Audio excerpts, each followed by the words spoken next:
97వ కీర్తన 10వ వచనం. Those who love the Lord, you people who love the Lord, you who love the Lord. దేవుని ప్రేమించి వారలారా, యెహోవాను ప్రేమించి వారలారా. ఎవరు ప్రేమిస్తారు దేవుణ్ణి? మనం అందరం అనుకుంటాం కదా, మనం అందరం దేవుని ప్రేమించే వాళ్ళమే అని. పర్టికులర్ గా అది ఆ పిలుపులోనే ఒక కేటగిరీ కనపడుతుంది. యెహోవాను ప్రేమించే ఒక జాతి, యెహోవాను ప్రేమించే ఒక గుంపు అని. 2 తిమోతి పత్రికలో 26 కేటగిరీస్ చూసాం.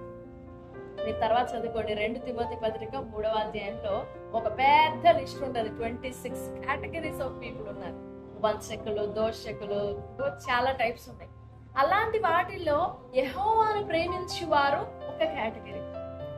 దాని క్రింద యెహోవా వారి ప్రాణములను, అంటే తన భక్తుల ప్రాణములను ఆయన కాపాడుచున్నాడు. తన భక్తుల ప్రాణమును కాపాడుచున్నాడు.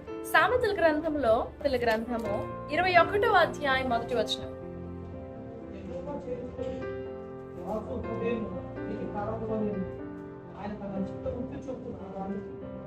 The king's heart is in the hand of the Lord, as the rivers of water he turneth it whithersoever he will. The king's heart, రాజు హృదయం. రాజులందరి హృదయాలు కాదు. ఈ భాగంలో పర్టికులర్ గా దేవుడు సొలొమోను మాట్లాడుతున్నాడు. నా మనస్సు, నా హృదయము దేవుని చేతిలో. ఆయన ఎటు తిప్పితే ఇటువైపు అటువైపు, ఆయన ఎలా మలిచితే అలా నేను రివర్ లాగా, నీళ్ల వలె. రివర్ కున్న లక్షణం అదే కదా, మనం ఎటువైపు మళ్ళితే, ఎటువైపు డౌన్ చేస్తే అటువైపు వెళ్తుంది. దానికంటూ ఒక రూల్ లేదు, ఓ కండిషన్ లేదు, ఒక బ్రేక్ లేదు. మనం ఎటు తిప్పితే ఎటు దిగుతుంది. కానీ దాని క్యారెక్టర్ ఏంటంటే forever flowing and always fresh. మురుగుడు, స్టాకింగ్, ఇంక ఏముండవు, ఎక్స్పైరీ డేట్స్ ఇలాంటి ఏముండవు, ఫర్ ఎవర్ అన్నమాట. నా హృదయము దేవుని చేతులు అలా ఉంటే బాగుండు అని అన్నాడు. ఆ పోలికని, ఆ భావాన్ని అర్థం చేసుకోండి. రాజు హృదయము దేవుని చేతిలో, in the hand of the lord, దేవుని చేతిలో. ఇప్పుడు 97 పదవచనంలో తన భక్తుల ప్రాణమును ఆయన కాపాడుచున్నాడు. తన భక్తుల ప్రాణం. దేవుడు తన భక్తుల ప్రాణాన్ని కాపాడుతాడా? హవా అంటే ప్రేమ, లభావ్ అంటే హృదయం, హార్ట్. మూల భాషలో ఇప్పుడు హార్ట్ అనే మాట, ప్రేమ అనే మాట రెండు ఒకే ఎక్స్ప్రెషన్ లో నుండి పుట్టినవి. YHHH అనే వర్డ్ విన్నారు కదా, యావే, యెహోవా అనే పేరు, హషేమ్ ఆర్ అడోనాయ్ అని. ఆ YHHH అనే వర్డ్ లో ఆ పదాన్ని ప్రొనౌన్స్ చేయడానికి no rule, no helpful vowels ఏం లేవు. ఏ కానీ AEIOU వోవెల్స్ ఉంటేనే YHHH మనం ప్రొనౌన్స్ చేయడానికి వీలవుతుంది. కానీ ఆ వోవెల్స్ ఏం లేవు. మనకి ఇష్టం వచ్చిన వోవెల్ పెట్టుకోవాలా? God doesn't allow that. So we have to be so careful that we shouldn't pronounce that word. కానీ ఒకసారి ఆ మాట పలికి చూడండి, YHHH. It just looks like a sigh. అలా యహోవే, అర్థమైందా? యహోవే. That's not a word and not even a sound, but that's just an expression. హృదయము, ప్రేమ అవి దేవుని love language. It's not even a word or not even a sentence or a word or a sound, but it's the Lord's expression. దేవుని హృదయము.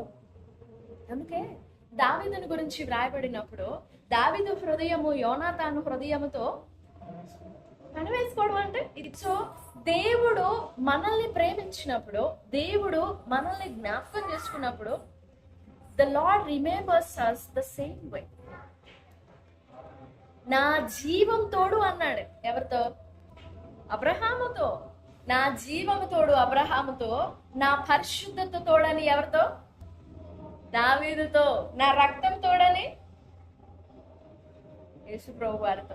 గుర్తుపెట్టుకోండి, నా జీవం తోడు అబ్రహాముతో, నా పరిశుద్ధత తోడు దావీదుతో, నా రక్తము తోడు నా రక్తం తోడు మనతో మనకేం చేశారు? ఆయన తన ఆత్మనే సంచకరుగా ముద్రించి ఉన్నాడు. ఆయన మన ఆత్మ, నా ఆత్మ తోడు అనేసి. సరే, దేవుని హృదయము మన హృదయముతో, మన ప్రాణము దేవుని ప్రాణము ఒకటే. If you dare believe that, మన ప్రాణము దేవుని ప్రాణము ఒకటే. ఆయన మట్టి నుండి బొమ్మను చేసి నాసికారంధ్రములలో ఆయన జీవాన్ని ఊదాడు, ఉఫ్ అని ఊదాడు. It's not a sharing life. ఆయనలో కొద్దిగా పెట్టుకొని మనలో కొంచెం పెట్టడం కాదు, ఆయనలో కొంచెం దాచేసుకొని మనకి పూర్తిగా ఇచ్చేయడము కాదు. It's a single life, a one life. ఆయన ప్రాణము మన ప్రాణము ఒక్కటే. అది నమ్మగలుగుతామా మనం? ఆయన ప్రాణము నా ప్రాణము ఒకటే, నా జీవము ఆయన జీవము ఒకటే. నమ్మగలుగుతావా అలాగా? అట్లా నమ్మగలిగితే నీ విలువేంటో నీకు అర్థమైంది. ఆయనది వేరు నీది వేరు అనుకుంటే ఆయన వేరు నీ జీవితం వేరనే అనుకుంటా. But please mind that the Lord's life and your life is one, not two. యెహోవాను ప్రేమించి వారలారా, భక్తుల ప్రాణాన్ని ఆయన భద్రంగా కాపాడుతున్నాడు. ఎలా కాపాడుతున్నాడు? మీరు ప్రేమిస్తున్నారు కదా, అహవ్వ ప్రేమ అంటే అహవ్వ, మీరు ప్రేమిస్తున్నారు కదా, ఆ ప్రేమ ఆయన హృదయంలో నింపబడుతుంది. మీరే ఆయన హృదయంలో ఉంటున్నారు. 15వ అధ్యాయం యోహాను సువార్తలో ఈ భాగాన్ని యేసు ప్రభు వారు పదే ఎక్స్ప్రెస్ చేయాలనుకున్నారు. నా యందు మీరు, మీ యందు. ఎన్నిసార్లు ఉంటది అక్కడ? కానీ ఎప్పుడైనా ఆ భాగం అర్థమవుతుందా? నేను ఆయన ఒకటే అన్నాను, అర్థమవుతుందా? ఆయన ప్రాణం పెట్టాడు, రక్తం కాచాడు, ఆత్మనిచ్చాడు, దేహాన్ని ఇచ్చాడు. ఇంకెలా చెప్పాలి నువ్వు నేను ఒకటని?